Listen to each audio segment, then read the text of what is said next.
paper magic will survive like the heat death of the universe, and will...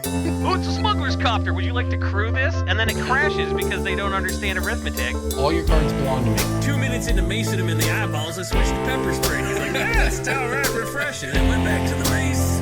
Magic is dying. I'm done. Selling everything. I might be a hoarder. And I don't have the crayons or glue to explain this to you right now. What, are you gonna die twice? Oil will be worthless before magic cards will. Well, okay, Dr. Man. That's Mr. Dr. Professor Jason. Hello, everybody, and welcome into a very special episode of Brainstorm Brewery. I'm Corbin Hostler, joined as always by my co-host Jason and DJ. Jason, how are you doing tonight? I'm doing okay. You know, we got a very special guest on the podcast, so I don't know why we're talking to me. That's a good point. DJ, you hanging in there? Yeah, I enjoyed our Twitch stream of Doki Doki Literature Club. It was a good time. Everything was normal and fun and happy, and I'm in a great mood. Yep. That was the warm-up for this. Perfect mindset. But you know what? We're going to need you to get focused here because we have a very special guest on the show tonight. None other than Gavin Verhey. And Gavin, I won't lie, between last time and now I've forgotten your title at Wizards. Can you remind us of exactly what you do besides be the best communicator around who's on all the podcasts all the time? Oh, that's okay, because my title, I think, has changed maybe 3 times since I was last on the show, so it's really not a problem. Right now, I am the senior game designer focused on Commander. So when it comes to Commander products, I'm the guy who usually takes a look at them. I don't design all of them. I'm not going to take credit for every Commander set ever, but I do look over them. I give a lot of feedback. I help our newer designers get accustomed to designing sets. So it's kind of a combination role between design and mentorship and a little bit of even architecture thrown in there sometimes. And Commander is my bread and butter and what I focus on a lot right now. And probably, if I had to guess, what would we be talking a lot about today? I would think so. We're coming off the year of Commander 2020. And I know we want to talk about that. 2020 was obviously, with everything that went on, its own kind of year. So we understand that, but we want to talk about the Magic side of things, and from a design perspective, and how you feel Commander went in 2020, right? With a bunch of new additions to the format and trying out some new stuff. I mean, what has been the response to what we've seen over the past year? Well, this is such a huge move for Commander, right? We released our first products in 2011. And every year since, we've basically released one Commander product. For fixed decks, we'll skip over Commander Arsenal year. That was a weird year. But basically, it's been one product every single year. And so to go from one product a year to 2020, which has so many products and so many things going on, you're going to learn a lot, and you're going to have successes and you're going to have misses. And on the whole, it was received super well. The products were really successful. There was a ton of positive feedback around them on the whole. Lots of good stuff there. But it also would not have been, I think, a chance at releasing so many products if it wasn't for a lot of learning lessons along the way. And so there's a lot of things that we'll be carrying forward of what to do with these products. There are things that we've learned, like, I'll give you a great example, which is that there are a number of people who don't like seeing the word Commander written out on their cards. It just feels weird. It feels like unorganic magic. It's telling me I can only play the card in this format. And that's really interesting, right? That's not a thing we'd ever encountered before. Because the cards made saying Commander's plate or something like that, or are you referring to it somewhere else other than the... Well, Jeweled Lotus might be a card that would say that you made. I would say that card generated some discussion. But that generated a lot of discussion, but I think this discussion kind of spurned out of it a lot too, of be really careful what Commander is put on. Because it also does limit where it can be played, right? A lot of people like it picking up cards from a set and thinking how they can use them anywhere. Where when you look at, a number of cards, Commander's Plate being one of them, you're like, well, this is only really for Commander play. So that is one lesson. And that's just the first one popped into my head. But there are many, many, many lessons of what to do this year, and what to learn from this year that we can do going forward. On the whole, though, I really do feel it was a very successful year, not just for Magic, but for Commander especially. And we're going to bring a lot of the successes and a lot of the learnings forward into the next several years. And if you're going to pick a set to focus on, during a year where there's like no in-store play and everybody's like just figuring out webcam and stuff like that. Like it couldn't have been a better format to just have a bunch of product coming out. Like I played more EDH this year than I have ever, you know? And Wow. yeah. Imagine you saying that in March. Imagine March you being like, wow, yeah, this Yeah. is the year of the lockdown. This is the year that I've played more Commander than ever. But like here we are, right? Spell Table and Webcam Commander is truly amazing. And it got a lot of people who weren't going to get the webcam set up and do all the stuff, to the lighting and all the stuff you got to do to make that kind of content. It got people who weren't going to do that or were just like daunted by it, or, you know, didn't think people wanted that. It got the people doing that, and all of a sudden, like, a lot of people are streaming Commander games, and it's great content. You know, it's fun to clip funny moments out of. It's screenshots are great. It's like, yeah, look at this ridiculous board state. Like it generated a ton of good community made content, and I don't know. I mean, maybe it might have happened without COVID, but COVID sure helped that along. So, like, I'm not saying COVID was great. I'm saying that, like, we made the best of a bad situation and, like, got something good out of it. Well, I think it's really interesting. I mean, one thing. Oh, go ahead. Go ahead. No, go ahead, Gavin. I was going to say, one thing that I'm always really admirable of is how tenacious Magic players are. And when their game is threatened, they'll try and make whatever they can do work. And in the case of this year with Commander, like, you couldn't meet up and play with people. So what did we do? Did we just like look around and say, well, we can't play Magic? No, we really pioneered a new way to play. Now, I think it's worth noting that Webcam Commander has been around for a very long time. I mean, I've heard people playing it for years. Ken Nagel, I remember him coming to the office like 3 or 4 years ago saying, yeah, I played on, you know, the Play EDH Discord the other night, and this is how it all worked out. So it's existed for a long time as a way to play. But while I would not recommend the coronavirus, you know, big thumbs down, do not like, certainly we would not be where we are today without it coming in and showing us, okay, well, you can actually play webcam this way. And even after, you know, the virus goes away, well, a lot of play will go back to being in person. I think a lot of webcam play will still exist. Like the fact that I can play with people around the world, I can play with all of you, I can play with Sheldon, I can play with any of my friends anywhere over webcam at any time is truly amazing. And while it's no substitute for in-person play, there's these amazing moments that come from it. And one of the things that I've talked about with Commander for so long is how, like, when you go to a Magic tournament, and don't get me wrong, I love Magic tournaments. I mean, I grew up a competitive player. I played on the Pro Tour a bunch. Like, I'm a competitive person.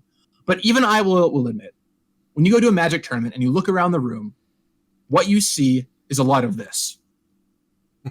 You know, like a lot of people like in the tank, focused on their cards, not looking like they're having fun, because actually you don't want to give away any emotions at all. And what Commander, I think, has really done is show how fun Magic can be and like make those clippable moments. Like you said, get screenshots you can share, get people playing in games together who would not normally play together.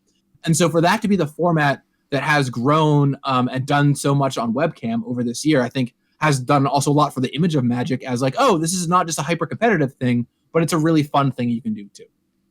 And I think it's really interesting that in the age of MTG Arena, and I play a ton of Arena, and Arena's how been a kind of a godsend to competitive play in the sense that at least there's a structure to get some events done, and there's all these the open weekends and so on. So, but in the face of all of that, in the face of having better online play options than ever before, people wanted to feel their physical Magic cards in their hand and the tactile, sensation. I think it really kind of like brought a normalcy to a lot of people that kind of, gave them like some grounding in 2020 and retained a little bit of, what life was, like before. I think that probably helped a lot of people. And I think it's interesting that in a time when we turned all to technology, people really did just kind of want the old school way of playing. There's something about feeling cards in your hand. Like, I don't know about all of you, but maybe it's just a Gavin thing. But whenever I'm shuffling cards in my hand, I just feel amazing. I'm just like, this is awesome. Like, I feel powerful. I feel like I have like my favorite buddies right here. Like, I know something good is about to happen. I'm totally into it. And even, I was playing Webcam Commander earlier today and just doing like, even that, just like, yeah, it's awesome shuffling my cards. Like, you hear all those sounds, you riffle shuffle a few times, you draw your hand. It just feels great, I mean, I'm a very like fidgety person. Like I always have to have something in my hand, and like right now it's dice, but like I tend to shuffle cards a lot when I'm working or thinking or doing something. It's just like a thing that I just like bridge through my deck or just do something with my hand or my fingers. It's calming, Absolutely. I guess. I mean, from a finance perspective, which is what this podcast focuses on, we know that Ostensibly. Yeah. We know that the EDH has had a good year, basically, so we're glad it was the year of Commander if it had to be, if we had to have a coronavirus year where we took a year off competitive, it's been a really good year for Commander, and I think that coincided nicely with, everything being terrible. So good guess. Excellent guess having 2020 be the year of Commander. I mean, with that said, like, I look at a set like Commander Legends, which it was in the works for nearly 7 years, right? It's a very long time on this project. And to see it come out in a world where people can't meet up and draft it is super hard to see, right? You spent so much time getting it perfect for draft. I've got a case ready to go. To draft it when we can. Oh, don't worry. We invented Prismatic Piper to make this draftable. Oh, boy. So, yeah, I mean, and the thing is, the set was still incredibly successful. Like, it did really, really, really well for us. And that's just not me, like, spinning some Wizard's rhetoric. Like, it seriously did amazing for us. It's a great set. But, think about how much better it could have done and how many more people could have enjoyed drafting around the world if that had been an option. So my hope is, people save their boxes and go out and play next year. Or I guess that's this year now. Weird. At some point when it's safe to do so. Maybe it is next year. Who knows? It might be next year at this rate. Yeah.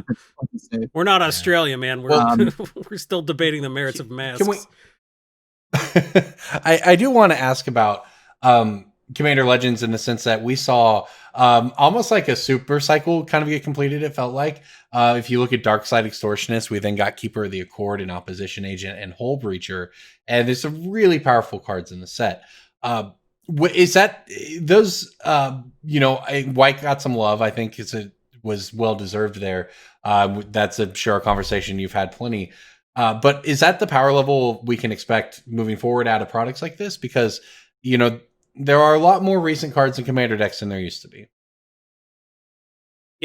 Yeah, I mean, I think a big thing for us going forward with Commander power level is one thing that we really want to try not to do, or really want to try and slow down, because it's kind of inevitable to some degree given infinite time, but we want to keep it slow, is homogenization of decks, right? The more decks look similar, the more the same decks show up over and over, or the same cards rather show up over and over. The less fun the format is, and the more samey the format is. And one of the great things about Commander is it is 100 unique cards that you get to play with, and you never know how the games are going to play out. So what we're really trying to do going forward, for the most part, is create cards which are good in some strategies. Like, yes, you'll play this in this strategy, but it's not a card you'll put into every blue deck or every red deck or so on and so forth. This year, this is our new philosophy. We've been working toward it for a while, but this year to not have all those philosophies in place. So there are a couple cards that are maybe a little stronger and a little more generically powerful than I would have ideally liked, because I think the secret to Commander's longevity, now that we're focusing on it so much, is going to be making sure that we do not homogenize the gameplay. Because that's where things start going south really quickly. So you'll see some of that and some of those more weirdo Commander attempts in future sets. And don't get me wrong, like, Commander Legends still had a lot of weird commanders. Yes, the set is, I think, pretty fun all around. But yeah, it's something that we've really focused on going forward. Now, with that said, someone might point back to this interview 2 years from now when there's like a new white staple everyone has to play or something.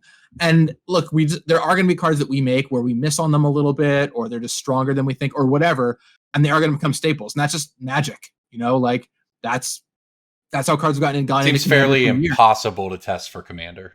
Commander power level, right? I think what I've seen on the Twitterverse is people are concerned that people are like, oh, white's a little weak. What white needs is a handful of smothering tithes. And I think people are kind of concerned about that. So to hear that, like, you're concerned about that as well, I think is reassuring to me as a Commander player. Yeah, when it comes to white, like, it's a whole different discussion. But for me, white is definitely too weak in Commander. You know it. I know it. The audience knows it. game design knows it. I mean, frankly, it's been on the weak side in competitive play as well. But in Commander, you have this problem where the things that White is good at are not good in Commander. It's like, yeah, let's play a bunch of like weenies, and you're like, yeah, Elite Vanguard, not so powerful here. And the two things that matter in Commander the most, I mean, really what it all comes down to are always card draw and mana ramp, which traditionally White just doesn't do. So going forward, there's a lot of questions for us about how do we give White access to things like card draw and mana ramp, but in ways that feel White. And I think that's the key. It's not just, okay, White gets rampant growth now, fix the problem. It's how do we do it in a way that feels White? And, with Red, for example, it had this problem for a while. Red was like another color you did not want to play in Commander. Now Red has counterspells. Well, there's that. Hey, you gotta go back to Molten Influence, buddy, if you want to see Red counterspells. I like it. I'm a fan. What about Overmaster? Come on. Yeah, well, yeah, and you go all the way back to Burnout, one of my personal favorites. If you've never burned somebody out, that is a strong Magic card. Anyway, Shunt wins games, all right. Yeah, Shunt, that's some good stuff. But if you look at Red, like we added this ability to impulsively draw off the top of your library for the turn, and that's been a game changer for Red Commander deck. So how can we make White draw in its own way, the same way that Red found its own way to draw, and so on? And we have some solutions for some of the stuff that we like, and we're going to be trying out. And we have some cool White stuff coming in the next few years. It's just always a bummer to me how long it takes to reach you because we work on things years in advance. So stay tuned. Well, while we're on the subject, and I if you can address anything people want to hear about standard power level as well, if there's anything that people should know moving forward when it comes to the Omnaths and Uros of the world. Yeah, well, I think to lay the groundwork for the conversation appropriately. I am the Commander focused person right now. I don't do as much work on standard legal sets as I used to. A lot of my touch points come from working on the Commander products associated with that set, like that's the case with Coria or Kaldheim or Zendikar Rising. But of course, I'm a former competitive player. I still talk a lot, and I still have a pretty good idea of the metagame. I play a lot on Arena and try and hit Mythic every couple months. So there's definitely a side of me that pays attention to all that stuff. I would say that, look, Eldraine was clearly a very powerful Magic set. I do not think that is where we want our Magic sets to necessarily end up. You have cards like Oko, huge problem. You have cards like Uro, huge problem. There's been a lot of bans in Standard over the past year plus. I would love to sit here and be like, look, we've solved everything. We know that going forward, there won't be any problems in Standard. It's going to be good forever. I can't earnestly and honestly say that. One, because I don't work on the play design team, but two, because when we were making those cards, we certainly did not intend to have to ban them, that they would be overpowered or anything like that. Even though looking at them in retrospect, it's like, wow, this card is clearly ridiculous. How did this get out the door? So my hope is, we've taken, now is about the time, starting with Kaldheim, Strixhaven, is about the time where the lessons from Throne of Eldraine will really start to show up and manifest in the set design. And, the pendulum always swings one way or another. Sometimes sets end up a little on the weak side. I would say that Ixalan Amonkhet year, we got a lot of feedback about how these, the cards are fine. You got some cool cards, I guess, but it's a fun standard. It's okay. Right. But then you have the past year where it's wow, this is way too much. So my hope is we're about to go into an era where we found the center of that pendulum a little bit more. And for what it's worth, I've been playing Standard. Standard is fairly enjoyable for what it's, for what it is at this point. So it always felt like things weren't far off. And I think that was probably what led to a lot of people's frustrations is, like you said, that they seem, it's just like, if we could just have this without this one thing, it would be great. So I think that's led to a lot of the player frustration. So it's like, it's not. I'm glad Standard is here. I'm definitely sad that it took, I don't know, a lot of bands to get here. Right? Anyway. So one question I had, I guess, is over the past several years. I mean, I guess as long as I can remember as a competitive Magic player, going back however many years, Standard has tended to focus on hyper efficiency and shorter game time and just economy of resources and just cheaper threats and all that. And then there's I think been a noticeable shift overall the past few years of like Standard focusing on towards like more Commander-esque cards. We're seeing cards that are designed that seem to be designed for Commander, like legendary big splashy legends, big powerful game-changing effects at high mana costs, seep their way into Standard. So I guess my question is like, as the top of the pyramid of Commander, does your design hand have an influence on Standard cards being designed, and having them be designed in a way that they're more playable for Commander as well? It's a really great question. Thanks for asking it. I mean, it's interesting because I think back to a lot of recent Standard decks that have been successes. I don't know how. I mean, there's some cards that might be like quote unquote Commander-y style cards in them, but a lot of them like don't feel that way to me. Like Oko is not a card that is like a Commander no, card. I'm not Uro like is not a card that Oko, is a certainly Commander not. card. But I think Omnath and Uro are like the two big haymakers that come to mind as like this is a Commander card that happened to be extremely good in Standard. Yeah, like when I would see LSV Omnath, cast yeah, Seasons Past or like The- Chandra's the Pyro Master's goggles and stuff like that. Like anytime I see someone, I'm like, yeah, that's an EDH card. And see that cast in Standard, it's always. I mean, look, jarring. there's the good examples also are, if we're going to talk about it, is Kenrith, and then the John Sacrifice thing, Corvold, right? Yeah, those are good examples for sure. Like Corvold being a brawl face, like the brawl face cards were not supposed to hit Standard construction. Yeah, like that was a goal of like, hey, it might be fun to play at like F&M. Like these shouldn't be hitting competitive Standard. And clearly Corvold was a miss there, right? That card is, I mean, it's also probably a miss for Commander health, but it also it's nuts in Standard, or it can be nuts in the right situation. So there definite misses there, and that's one of the the brawl experiment. We learned a lot from it, and definitely not making cards like Corvold in precons is for a Standard legal format something that I don't think we're going to be keen to do anytime soon. Kenrith, I mean, once again, it was a card that was not targeted for competitive play. And to be fair, it was really only playable because of other banned cards, right? So it's not even Fires of Invention. Yeah, if Oko was running around, like, you wouldn't have had time to cast Kenrith. I think something really interesting, DJ, and I'd love to dig into this with all you all a little more, is to me it feels like some of my favorite Standard formats of all time, just looking in history, have been ones where people have like got to dirtle around a little bit more. Oh, absolutely. Right? You have a little bit more time. Not everything is hyper efficient. You can like play a slow control deck. Yeah, there's some beatdown decks in the format, but there's like, the dirtliness allows for like there to be a wide range of things happening. And so having some of these like long game Commander cards show up in Standard, I don't think is necessarily a bad thing. I don't think it is either. And I think it's a great service to like introducing players to Standard and allowing them to fulfill the fantasy of like specific mythics they open, in terms of like somebody opens like this 7-mana dragon or whatever from their booster pack and they're like, wow, this is super cool. And like in the years past, there's always been the crushing like, oh, but that's really a bad card. Here, play this 2-mana $20 red mythic that's like gonna beat face. And then the to me is sad. But I do think it's a very good thing for the game when said 7-mana dragon is very playable in Standard for sure. Yeah, I think in general, like a range. Oh, go ahead. Sorry. Well, I think that weaker formats in Standard particular tend to lead to more interesting formats because, like you said, people have time to dirtle around. And it generally feels like Standard's problem for the past several years is that there's, you can see the seeds of a lot of different cool strategies, whether it's Sacrifice or Knights or Adventures or stuff. And there's so many different themes that are theoretically possible, but it's always just dominated by the sort of the obvious pushed mythics, right?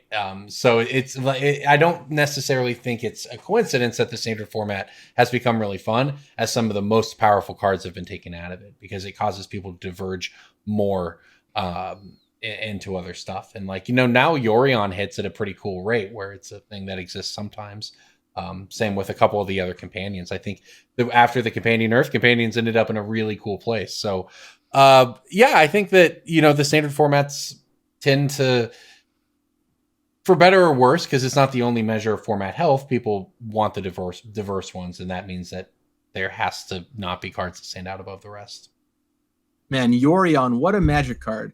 Add 3 mana to its cost. And it's like, yeah, it still gets played. Like, okay, Yeah. we might have Well, I that mean, one might have been a little over the line. The difference between 5 and Everything 8 is a blink deck, as we said last week. percentage-wise, the difference between 5 and 8 is a bit less than 2 and 5, right? Like, a 2-mana card going to 5 is significantly worse than a 5-mana card going to 8.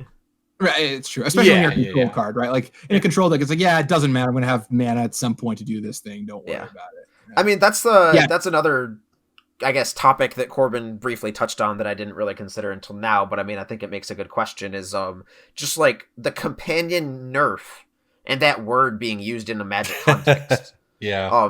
And like I've talked about this quite a lot on this podcast, but just like theory crafting about how Magic would be different if knobs and dials could be turned on cards compared to other digital card games. Like I've referenced Runeterra and Hearthstone are the 2 big ones. But like, what does a balanced Oko look like, right? Like what knob or what switch do you need to flick on that card to make it real? And like how we could see an environment where that card sees play in a fair environment or a fair setting. Like, do you make it 4? Do you make the +1 a -1? Do you make the ult different? Do you like starting loyalty? There's so many knobs you can turn, and Companion was just this one overarching example of like, this has ruined everything everywhere to the point where we need to break the fire extinguisher open and just actually use the nerf hammer in Magic. And I guess my question is like, how egregious, whatever Jason are gonna say about that. I don't have to say it anymore. He's just That's thinking. fine. I know one of them's right. That's fine. I can just say them both and it works. But like, is that how much of an outlier is that situation? And like, is the nerf hammer something that could be brought forward in Magic, even using like Arena as sort of like a safe haven or a difference maker between paper and digital Magic? Because like, there are cards in Arena that don't exist in paper, like the White Weenie Lord that I can't remember the name of that draws cards. Yeah. But Endless like there are Commander or Inspiring tangible. Commander, something like that. Something like that, yeah. But there are differences in, like, I mean, Arena's token limit is another noticeable difference. Like, there are diverging branches between paper Magic and Arena. Is like a nerf something that could be utilized in either context of paper or Arena? Well, first of all, I think that's a phenomenal question. Really, really good. Something I am very envious of when it comes to people who work on digital games is their ability to patch and change things. Oh yeah, Steve Rubin jumped the ship for you guys. He went to Riot. Right. Yeah. I mean, I have a lot of friends who Blizzard, Riot. Like, I have a ton of friends who work at these companies and many more, like tons of digital game companies. And it's so interesting talking game design with them because, like, when you're digital, you can just be like, yeah, you know, if we need to fix it in post a little bit, we can, or even better, like, we'll put up a beta server and then test things on there and make all the tweaks we need to make. Where we don't get that luxury, right? We are fire once and done. And it's not just like one step bad; it's 2 steps bad.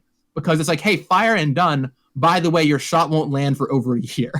So, like, really, you really better be precise on this. And so one of the things and all the subsequent shots, you're watching them miss, and you're like, oh shit, we Right. definitely know what's going to hit in But- a year is not going to go over. And that's why any banning in standard can be especially brutal because it has this cascading effect. And this time around, maybe not so much, but like with all the Kaladesh bans, right? You look at the Kaladesh bans and then the eventual all the stuff that fell out of that, and you're like, oh, well, now the format's a little bit slower and a little bit weaker, and right down the line stuff falls cheap. But so we do a lot at Wizards to try and build fail saves into our sets in a way that I don't know that other digital games necessarily do. That's like we assume that we're always going to be wrong somewhere. Because we just are. We're never going to be 100% correct. And then how do we make sure that despite that, we still have answers built into the set or answers built in the next set at the very least to help fight that thing. Now, of course, when we miss entirely on a card being a problem, then you're not going to get those answers in time.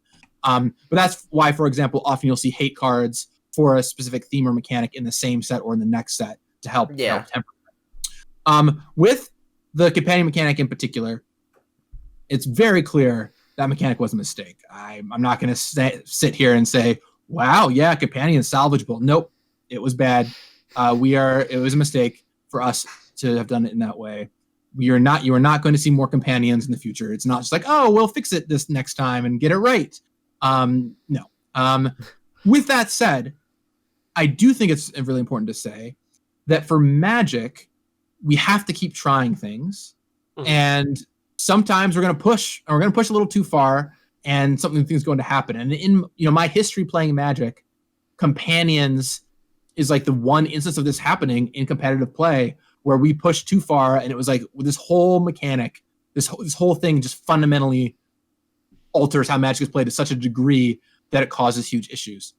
And that's why the Nerf hammer was ultimately brought out. And fortunately, I guess in quotation marks, it was all one mechanic, and one mechanic that had a cost that could be added to it.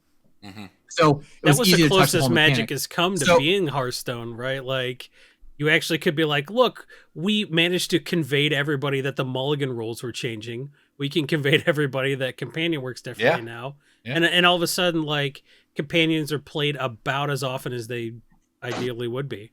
So it's funny that, like, it was kind of a mistake, but at the same time, like, you got to experience what other games are like when they get to fix one of their mistakes pretty easily with like a line of code, So I think it's really interesting that, like, it just worked out that, like, yeah, you pushed too far, but also it was something that you could fix in a way that, like, was satisfying to everybody. So, like, I'm going to be honest, I do have a sort of like a historical respect for the times when we all know Magic is just broken. Eldrazi Winter, Smuggler's Copter Standard, anytime there's Marvel, free spells, this sort of thing. I can appreciate them in a historical context as they're happening. Is like, I'm going to remember this one fondly in 5 years. Whatever. Now, you can tell Corbin wasn't playing during Garden Block.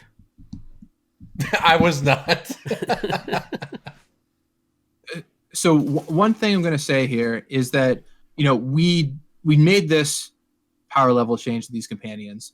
We do not do that kind of thing normally, as we just talked about, right? Yeah. We can't. We have no plans to do it in the future. That said, doing this definitely showed us that it is something that our players can react pretty well to. Like, we're in a different world. We're in the year 2020 or 2021 now.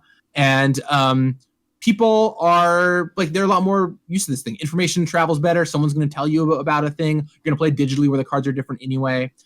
I never want to be in a situation where I feel like I need to, like, pull up Oracle text on every card my opponent plays or half the cards they play or whatever to understand what they do. So you're never going to see us reach the lengths that, like, other digital card games have gone to with, like, how much they alter their cards, because we can't update them everywhere for paper. But I would not be surprised. I'm not saying it's going to happen. But if you told me, if, like, Gavin from the future came back and told me, hey, sometime in the next few years, you're going to officially errata a card or another mechanic, I'd be like, I could believe that. I could see us doing that.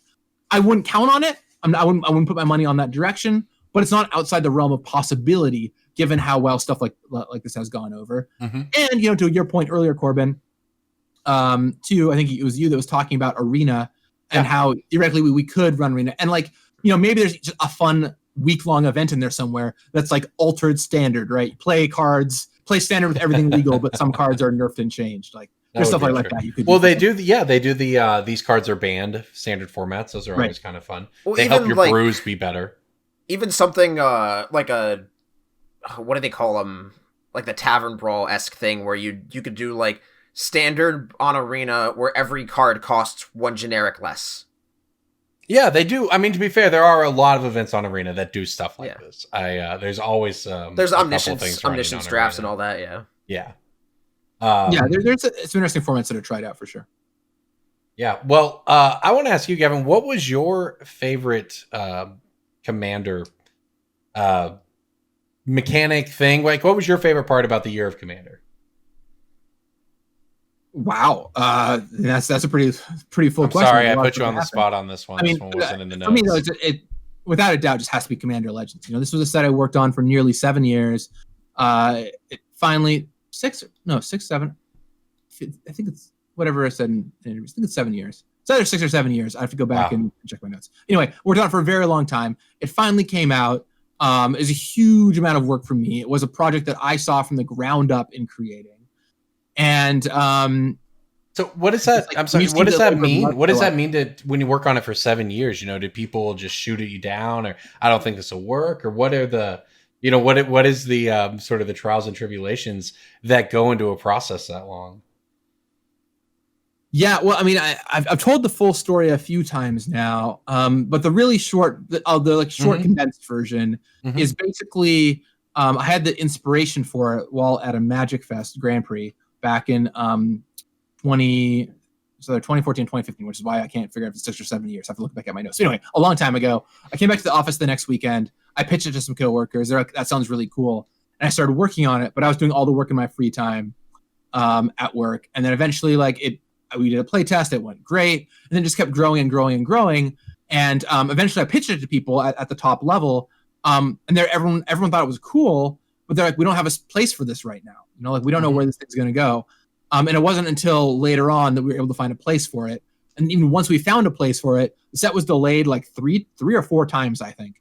Wow. So, I mean, it was originally supposed to come out it was either late 2018 or early 2019. So, I mean, it got delayed quite a bit. With the exact cards that are in it now, or did you switch up the contents a little bit when you delayed it? More or less the cards. Like, the file got locked down at some point and everything was edited and finished. And there was still room to change stuff if we really wanted to. And I think a few cards were reopened for small tweaks. For example, after the dies change went forward in Commander, we were able to go back in and re-edit some of the cards to make them read a little bit better. But there weren't like a lot of significant changes happening during that time. I think it was supposed to come out in 2019 originally. Do you remember what came out in its place? Well, so the part of the big shift so the first time it was delayed was actually because I was the architect for the set. So it's one of the only sets in Magic history where I was both the lead designer and the architect, because I designed it and then I handed it off to Jules Robbins to carry the design the rest of the way, and then I became the architect for the project. And the architect, if you're not familiar out there, is the person who kind of like oversees the project and all aspects of it, not just the design, but the marketing and the packaging and like all the different areas to make sure that everything is aligned. And the first time it got delayed was actually a decision that I helped push for, because it was just clear the set needed more time. The partners, as you can probably figure, were very difficult to play test and get right. That took a lot of time. And so the first delay to the schedule we actually knew about and just was like, hey, look, we're gonna need more time to get these partners correct. Which ultimately I was really like, although it was painful to do at the time, I'm so happy we did, because I am very satisfied with how the partners in Commander Legends turned out. I know that partners left a negative taste in a lot of folks' mouth from the first time around, and the extra iterations and work we put on them this time, I think, did a lot toward making them more palatable, to the point where people who were saying never do partner again beforehand are now like, oh yeah, you could do more partners, it'd be totally fine. So I am glad we took that extra time. And then one of the second big delays was we ended up releasing a master set in place, double masters, right? That was the one in place of not literally in place, but kind of in the window it was going to show up, which kicked it later into 2020. So yeah, a lot of times there were a few other delays too.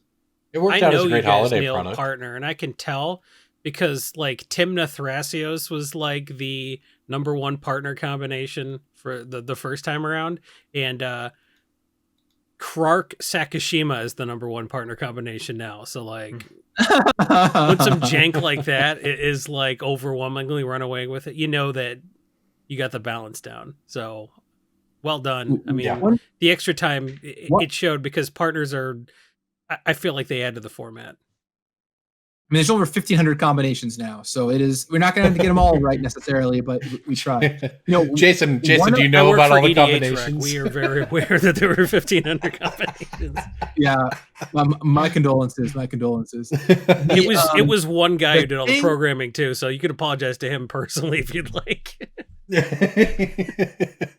A thing that is very hard for us to fight against, and will lead to a lot of misleading feedback for us, but also for other game designers too, is when you release something and it's very strong, people are like, oh, don't do that again. That's ridiculous. That's too powerful. Like, whatever. They're always going to think that it's super strong.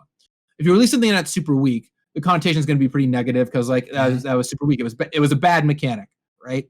But in reality, that's not what makes a good or bad mechanic. Is how powerful it is. It's all about how the mechanic is natural and how fun it has the potential to be. And to use two great examples, Chroma is a mechanic that appeared in Shadowmoor, and like people hate it. They're like, Chroma, what a horrible mechanic. Like, people trashed on it all over the place. But then you bring it back as basically the same mechanic as Devotion, and everyone loves it. And it's because the power level is right this time. And with the flavor. Partner, and the flavor is definitely way better than a meaningless word like Chroma, for sure. With Partner, I mean, don't get me wrong, Partner is an incredibly strong mechanic. You get an extra commander, right? You're starting with a free card in your hand. Right. But there were a couple problems with the first generation of Partners. The first one is a lot of them were just raw card advantage machines, which is like, hey, you know what's really good when you start with an extra card in your hand? A card that also draws you multiple cards. A card like Thrasios is just ridiculous to me because it is a infinite combo / card draw / mana ramp engine in a 2-mana card. It's clearly absurd in retrospect. And where Partners, the fun is like the mix and match instead of having a bunch of, but what these were often a bunch of big value partners. Right. Just to get the 4-color good stuff. Right. And that leads me to the second thing, which is the 2-color nature. Like playing a lot of colors in Commander is just strong because you get to play with all the best cards that you have of those colors. And so by limiting the partners to 2 colors in Commander Legends, it's like, okay, well, if you want to start with this extra card, you need to play 2 colors, which is a pretty real downside in a lot of cases when a world where people are building so many 3-color decks. And, it's so funny to me because since Commander Legends released, I've gotten so many people be like, well, hey, now that you've shown you can do successful monocolor partners, how about more 2-color partners? And it's like, no. The reason why it works because they're 1-color partners, And that is the balance of game design. And now I know I'm going to be asked till the end of time for more 2-color partners. But we're certainly not eager to make any more because that is part of the thing. And it is a challenge as a game designer to be able to know sometimes when you should give players what they're asking for, and sometimes when players are asking for something that you definitely don't want to give them. Have you all been following the discussion around the world tree from Kaldheim? Not just go in a different direction. The world tree, the non-legendary thing with "the" in its name. Yes, it's like Velikut, the Molten Pinnacle. One of many Molten Pinnacles, apparently. No, we've been, all of the legendary lands we just did in Zendikar that are like scatter shell and like scatter shell. Yeah, flavor wise, I make that joke, but like also I understand why. Like, Maro's been very upfront. He's like, you don't want legendary lands running around, believe me. Now, don't get me wrong. The world tree is one where it's like, if we were going to make an exception, this might have been a reason one to make an exception for. Because one, it is like the world. It is like a pivotal part on the plane. And 2, you only kind of need like one in play really to do the thing, right? So maybe we could have made an exception there. I didn't work on the card or even the set, main set that much. So I don't have... I don't have a ton to say there, but as like a general gameplay rule, like I've been involved in a lot of discussions about it. I made a video about it that went up today. And as a thing, like people are like, look, just give us more legendary lands. We'll figure it out. Like we'll put the right number in our decks and it'll be okay. And just like what we're trying to protect you from is mana screwing yourself by drawing a bunch of the same legendary land. It's really unfun when it happens. Trust me, I've lived through it. And I've played a bunch of games with legendary lands. It's not that fun. So when people are telling me a lot, like, "Oh, don't worry, we'll be responsible. We won't complain when we get mana screwed. We'll put one in our decks."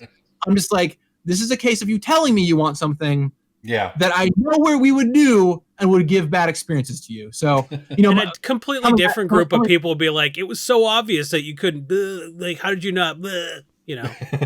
Right. No, I do think there's a place for legendary lands, and I think a really compelling thing to come out of this discussion of the world tree, which is just a hot thing on my mind right now, is that in like a future commander set, it could be fun to do some legendary lands that are really, really, truly one of locations. Because of course, there's also this really interesting, I don't want to say divide really, because like it sounds like there's this huge chasm, but I guess I'll say divide of like when you look at how commander players approach Magic and how players who don't primarily play commander approach Magic, what they care about is extremely different. And to a commander player, legendary is all upside, right? It's like this awesome thing for that gives you something to commander, or lets you search it up with Sisse, or makes your land sound cool, or whatever. And to any kind of competitive constructed player, legendary is a downside because you can have more than one in play at a time. And so it's like these, two different worlds trying to both talk to each other about a thing that's really important to them. And ultimately, you're going to end up with some disconnect. So anyway, that's a topic I didn't plan on getting into, but I think it's very interesting. Hey, I'm legendary land focused Commander 2022 set.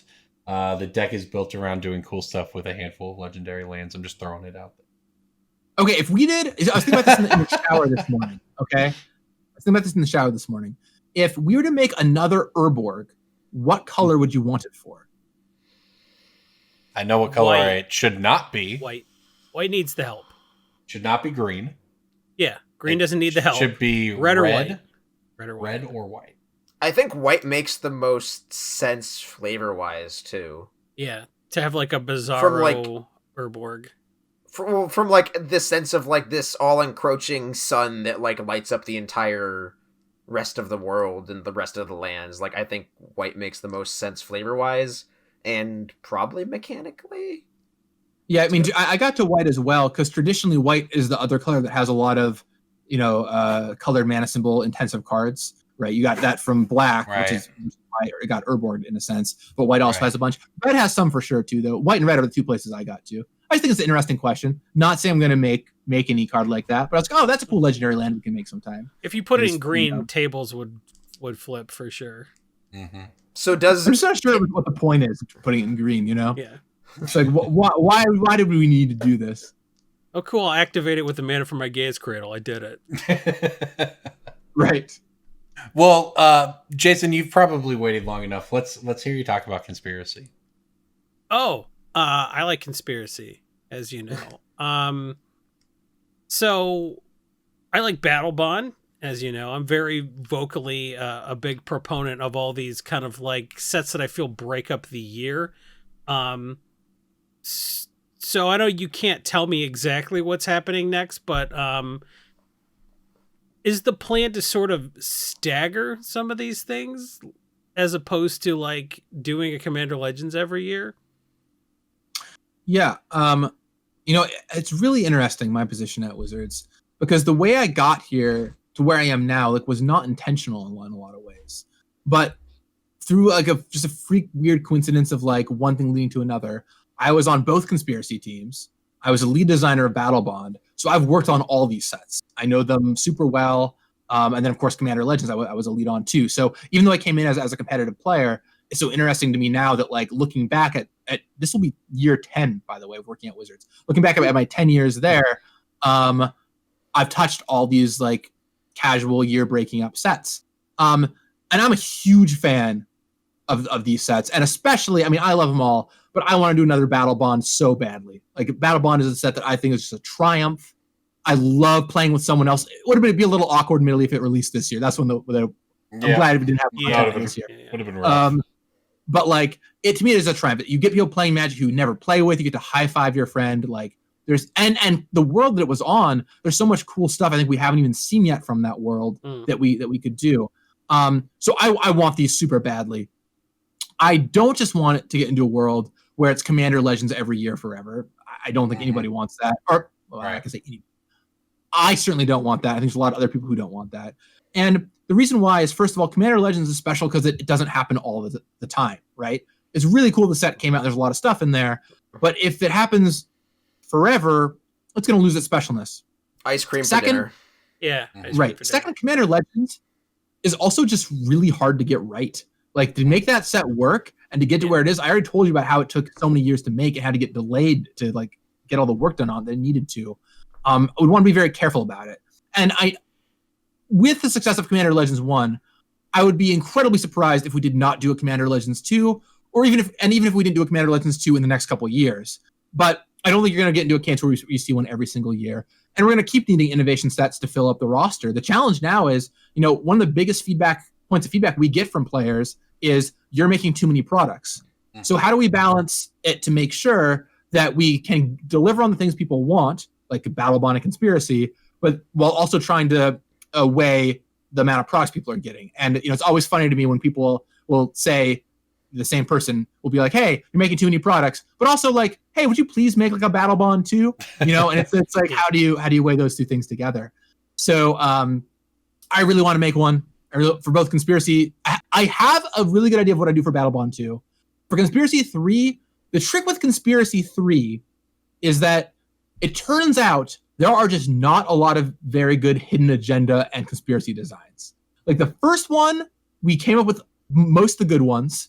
And then when we greenlit 2, I was on that design team. When we greenlit 2, I sat down and we started working on them.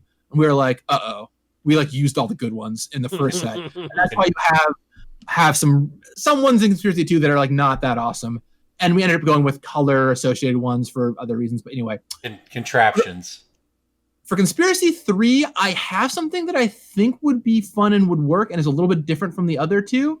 And maybe someday you'll find out what it is. Wow. So I think that's why I think Battle Bond, as an EDH player and finance guy, I think Battle Bond was the perfect set because it was nominally not for like cube draft players to have the cards afterward. After you did the conspiracy stuff, it was like, I guess this goes in my cube.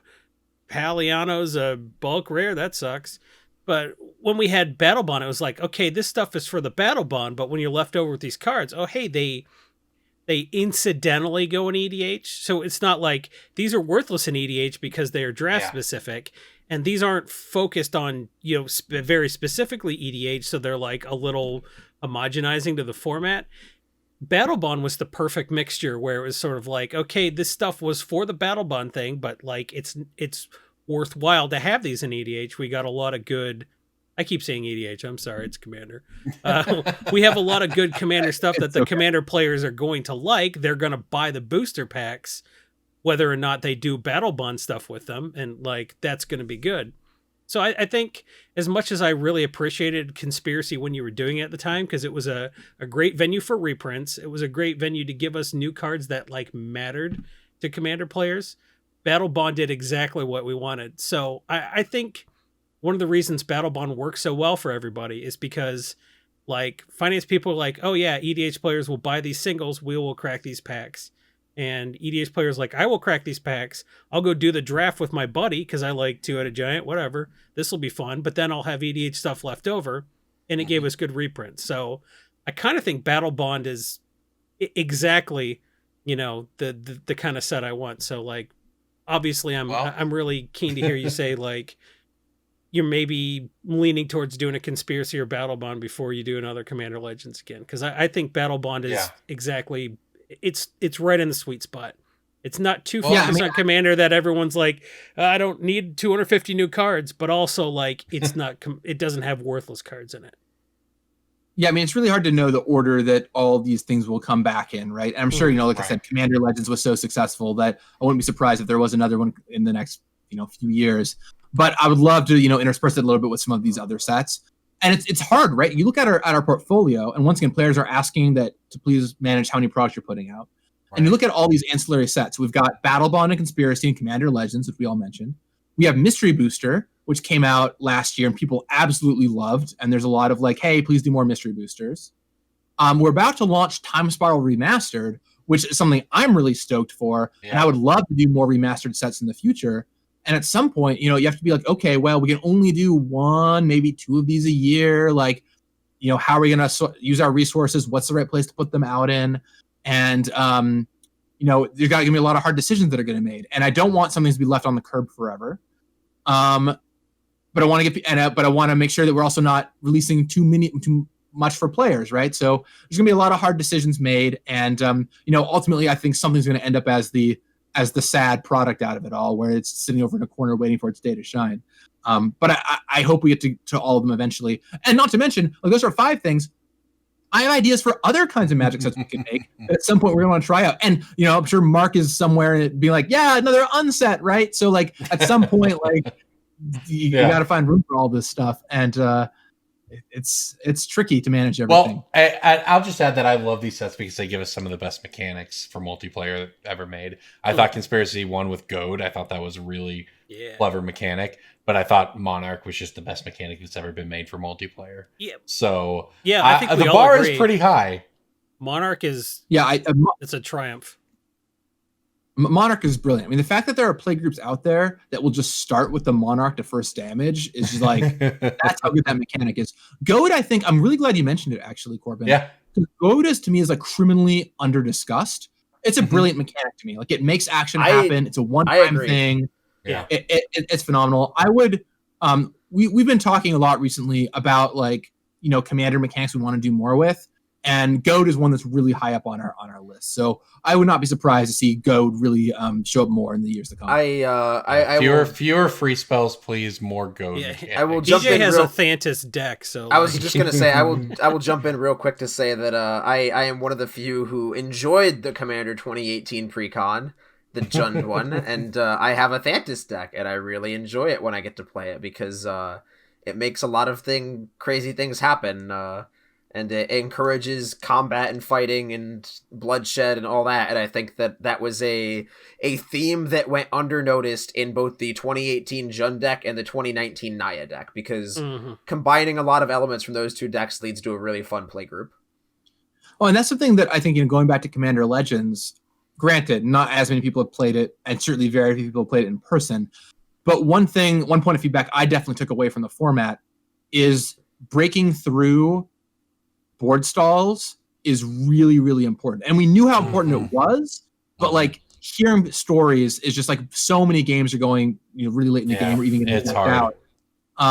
Where and it's interesting because like for us at Wizards, you know, we've all been playing Magic for so long, and you know, we've played so many Commander games that we play a little more aggressive maybe than some groups. And Commander players are, I mean, they're like Commander players are excellent. They know how to play a game of Commander. But interestingly, if you're a Commander player and that's what you started with, creature combat with like random small creatures is not something that you are good at. Like that's just not a thing that you focus on. Yeah. And so, you know, watching streams of people who are Commander players trying to play Commander Legends and being like, uh-oh, I've got, you know, 3 3/3s and a 4/4, and they've got some creatures and they've got some creatures. It's like, uh-oh, I actually don't know how to deal with this, which is interesting. Like it's cool and novel for that player to be in that situation. But it's a good reminder to me that we would really, if we ever did a Commander Legends 2, we would really need to make sure there are ways to break through the board and make sure that you can attack, because otherwise it'd be really challenging. And that's exactly the kind of problem that Goad solves.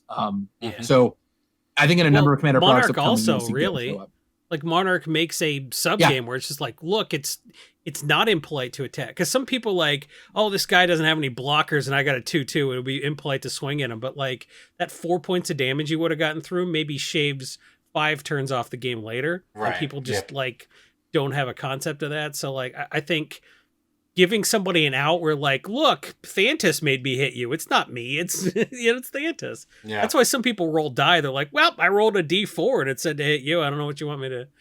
So I think used to be the die rolling guy. Yeah. I would like always like rolling dice, just like, hey, it's apolitical, it's fun. And then Sheldon Menery like called me out one day, and I've never done it since. He's like, look, you gotta own your actions. You can't roll your dice for things in real life. You gotta pick what you're doing. I'm like, all right, you know, like that's a good point. I'll never do this again. So like, I will say people DJ's DJ's magic tip of the week. If you ever get in one of those two-headed giant draft formats, because two-headed giant is another format where games can tend to go long. If you ever play one of those two-headed giant drafts or sealed at a future Magic Fest or GP or what have you, always pick. It's in every set. Funnily enough, it's in every set. There's a red card that will just say like creatures can't block, or like creatures without flying can't block. It could cost anywhere from 2 to 6 mana. Just take it.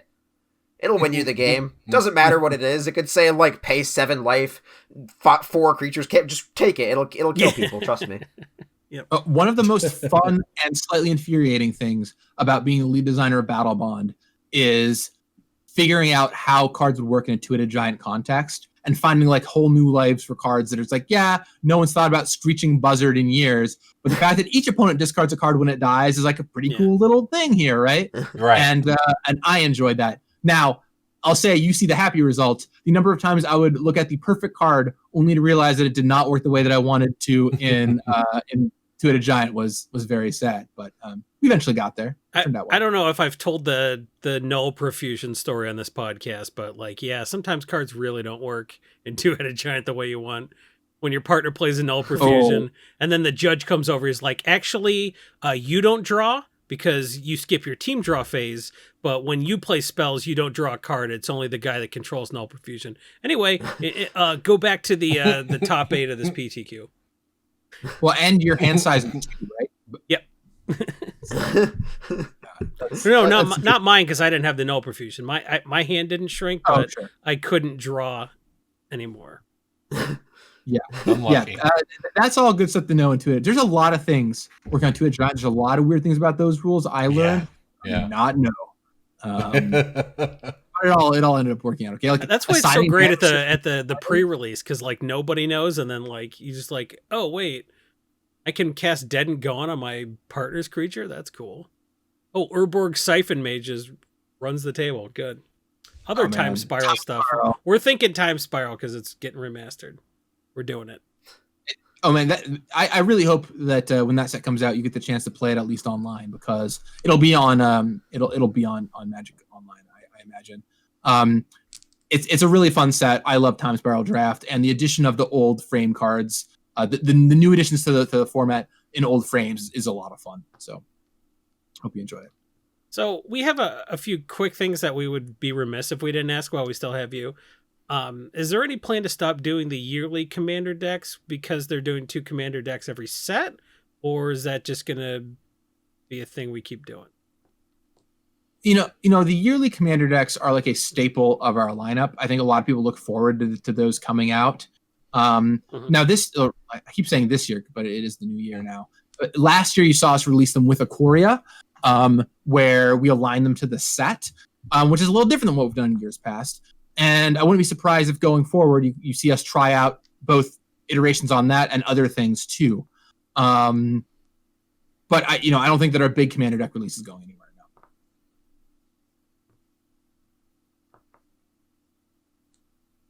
now. Okay. Do we have anything And else the year of Commander's over. Are we gonna see fewer Commander products next year? First of all, I just want to say something I think is really interesting. Is when I wrote about the year of Commander, I never expected that the phrase "the year of Commander" would take hold as much as it did. I'm glad it worked out great. Like people absolutely loved it, and they refer to it as year of Commander and everything. But it was really supposed to the phrase "year of Commander" to me was this is the year of Commander, and that's because it's really kickstarting a new level of what you can expect for Commander going forward. Now, I'm not saying every year is going to have a Commander Legends. Not everything's going to be at the fervor that it was in 2020.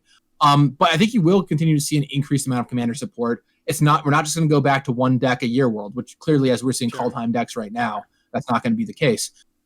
So going forward, you can still expect to see a decent amount of Commander product, but not quite as much as we saw in 2020. I think we wanted to build in time, especially in 2021, be able to look back at what we learned from 2020 and apply that going forward.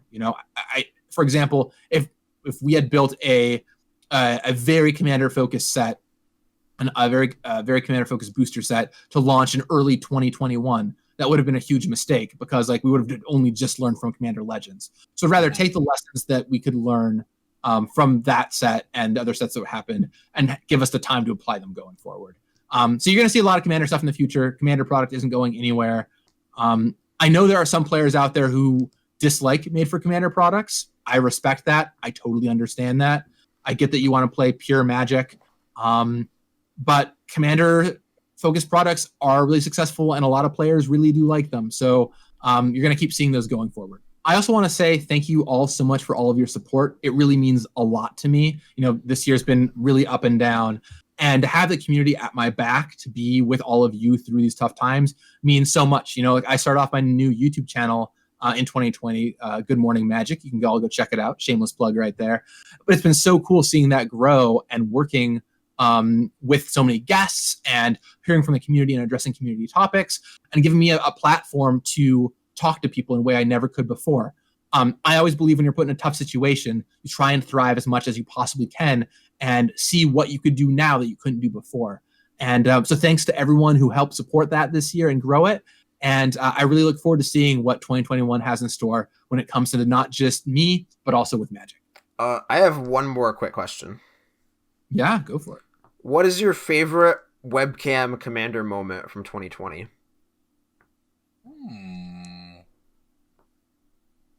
That is a phenomenal. We question. will edit out some time for you to think. It had to be when I Hey, you flipped are over that in. It flipped over that Infinite token, and I had written DJ had an Urborg on the back. Hey, That was my favorite. that wasn't cool, man. That wasn't great. That was not a great one.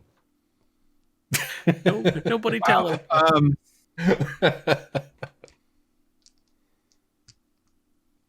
Honestly, I can try and think of an individual moment, but to me, the most amazing thing about Webcam Commander for me this year is all the different people that I have got to play with.